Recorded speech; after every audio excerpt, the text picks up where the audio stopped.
Hi and welcome back. This is a short film about keyword density and its relevancy to search engine optimization. If you've been looking around the web, you'll find there's a lot of contradictory advice on this. Some people saying it's vitally vital that you have your keyword density sorted if you want to rank, and some people saying it doesn't matter at all, don't bother with it, don't waste your time. Before we go any deeper, let's just have a quick reminder of what keyword density actually is. Keyword density is a mathematical calculation of how often a word or phrase appears on a page. So, if on one page you have the words widgets displaying 4 times, and there are 100 words on the page, the keyword density for widgets is 4%.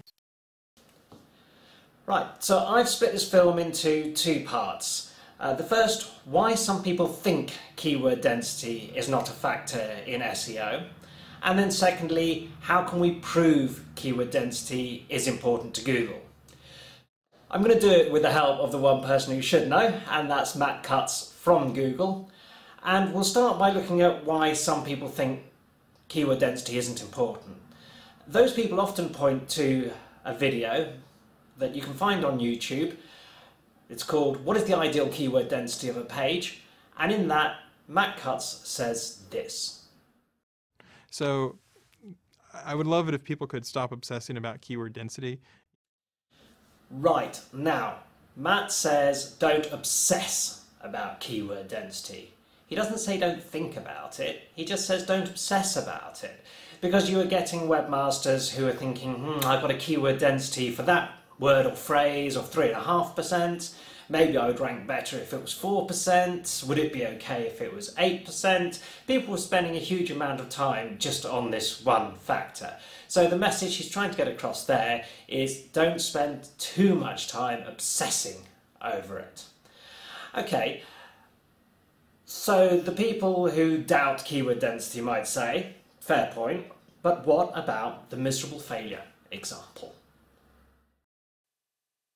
If we go to Google and do a search for the keyword miserable failure, and then scroll down, you'll usually find that there's a website from about.com in the top 10. Click through to that website, and you'll see the words miserable failure in the image, but that's difficult for search engines to read. Scroll down the page, and there's no sign of the words miserable failure. Proof, some say, that keyword density doesn't matter. Back in the search results, we can see that the words miserable failure must exist somewhere, possibly in the alt tag or meta description. The miserable failure example was an experiment. It was an experiment by some webmasters to see if you could rank a page without any keyword density. And they proved that you could. They didn't prove that keyword density wasn't a factor, just that you could rank a page without keyword density, in the same way that you can rank a page without backlinks. There are allegedly 500 factors that Google takes into account when ranking a page, so you can have some of those factors missing and you can still rank. But for most of us, we actually just want to rank without experimenting. Okay, so let's move on now and question whether keyword density actually is a factor. And we're going to start with another clip from a video by Matt Cutts. This one's also on YouTube, and it's called "What are the top 3 to 5 areas where webmasters make the most mistakes?" Here's what he said there. The next one is include the right words on the page. Think about what the user is going to type and include those words. So you don't want to just say Mount Everest elevation, you want to say words like how high is Mount Everest? Because people are going to type how high is Mount Everest. Okay, so what Matt Cutts is saying there is if you want to rank for a particular word or phrase, that word or phrase should be on the page. I'm going to digress for a moment, it's an important digression. That video was made in early 2013, and since then Google has rolled out a new search algorithm called Hummingbird. That algorithm is designed to match users' questions more closely to answers. So if somebody searches how high is Mount Everest, they don't actually want a web page called how high is Mount Everest. They want a web page called Mount Everest is blah blah blah meters high, or Mount Everest has an elevation of blah blah blah meters. It's an important digression just to remind you that no matter what you're watching or what you're reading on the internet, look at the date and put it into the context of things which have happened since. Okay, so we've got Matt Cutts saying that the word should be on the page, but he's not yet saying anything about keyword density. Let's go back now to the video that I showed earlier where he said this. I would love it if people could stop obsessing about keyword density. And here's another clip from the same video. So the first 1 or 2 times you mention a word, then that might help with your ranking, absolutely. Okay, let's just freeze it there. Matt's saying the first 1 to 2 times a word appears on a page, but obviously if your page has got 8,000 words on it, that's just going to disappear into nothing. So taken into context, he's saying that if you use the word regularly, it will help. Now let's look a little bit closer at what he does with his hand. So here we've got the clip in slow motion, and we're just looking at the shape he makes with his hand. And we can see that it's an upward curve shape. Right, got that. Let's move on and see what he says later in that same video when you use the keyword too many times. And that's the sort of area in that niche where we try to say, okay, rather than helping, let's make that hurt a little bit.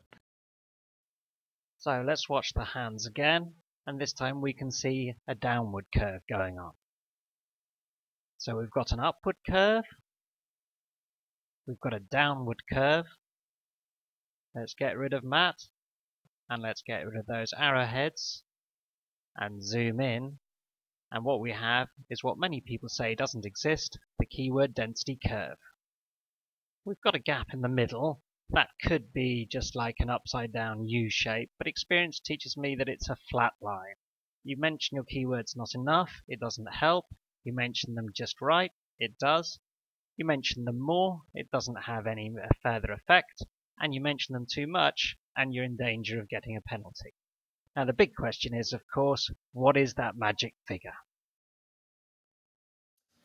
Unfortunately, as Matt Cutts says later in the same video, there is no magic figure. It varies. And he says it varies by industry. It also varies due to a number of other factors as well. Google doesn't just look at keyword density. So if the Google robot came along to one of your pages and it crawled it and thought this page is pretty spammy, that keyword density is very high for a particular keyword, it would balance it out. It would look at how real people are reacting to that page. Do they stay on the page a long time? Do they go deeper into your website, or do they bounce back into the search results?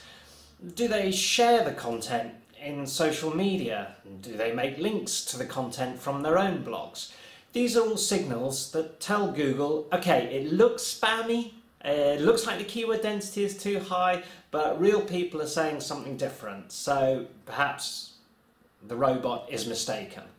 Alternatively, if people are going into your website and clicking the back button straight away, add to that the robot's feeling that this page is spammy and stuffed with keywords, and you're going down in the rankings. Or if you were down, you're certainly not going up.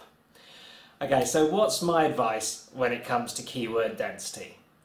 First of all, make sure that the keyword or phrase is in your title.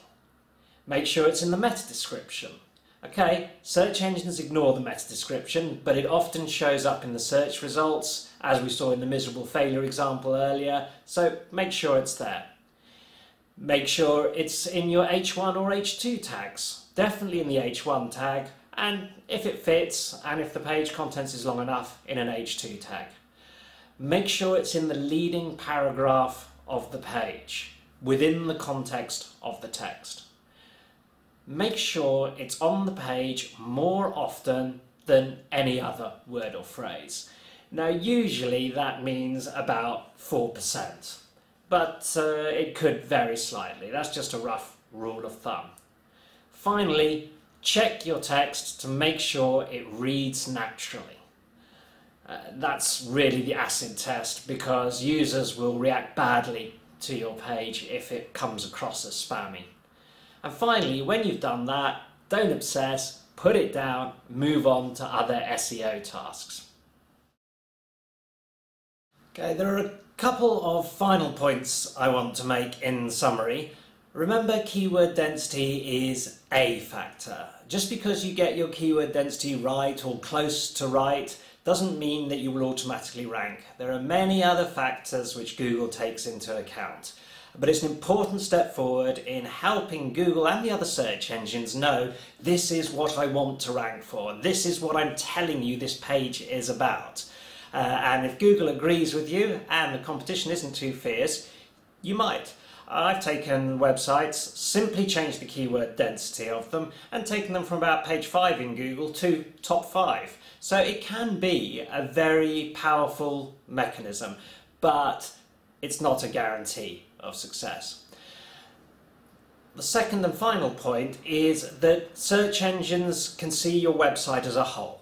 Okay, so if most of the time you talk about different sorts of cheeses, and then one day you write about widgets, Google and the search engines like Bing and Yahoo, they can see that's out of context with your normal subject area. And the reason I bring it up is I'm often approached by people who say, hey, I've started a blog, I've done one post on search engine optimization, I've done one post about the Apple iPad, and I've done one post about Audi cars, and I'm not ranking for any of them. Well, first of all, obviously, probably because the content's not very good quality. But second, because Google's looking at the whole site, and it's just thinking, this is a bit of a jumble, doesn't particularly make any sense. I know you can say, okay, well, hang on, Amazon, that's got CDs and that's got books, and it ranks for both. Yes, but it's got very large sections about books, very comprehensive sections about books, and very comprehensive sections on CDs. So Google can see that this website is about books and about CDs. But having a simple blog which just has one page about books and one page about CDs doesn't actually mean you'll rank for either. That's all for this film, so until next time, good luck!